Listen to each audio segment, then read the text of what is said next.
Hi everyone, Katrina Shenfield here, your expert skincare advisor. Enzymes are what's going to remove your damaged skin cells so your skin is brighter and has less sun damage and scarring and lines and wrinkles and sunspots and other types of damage. So you can use lemon juice, which is a citric acid. You can use apple cider vinegar, which is a malic acid.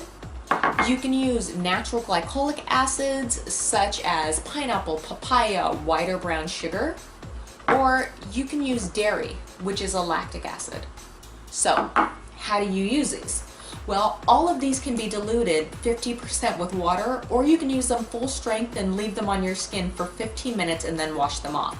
For the natural fruits like pineapple, papaya, pumpkin, put them into the blender, blend them up, and then put them on your skin for 30 minutes and then wash them off. You know your skin. So if you try something and it starts to irritate your skin, then take it off. You know your skin better than I do. I'm just giving you guidelines of what works for me. Today's video, I loved making this video for you, and I look forward to seeing you soon. See you later.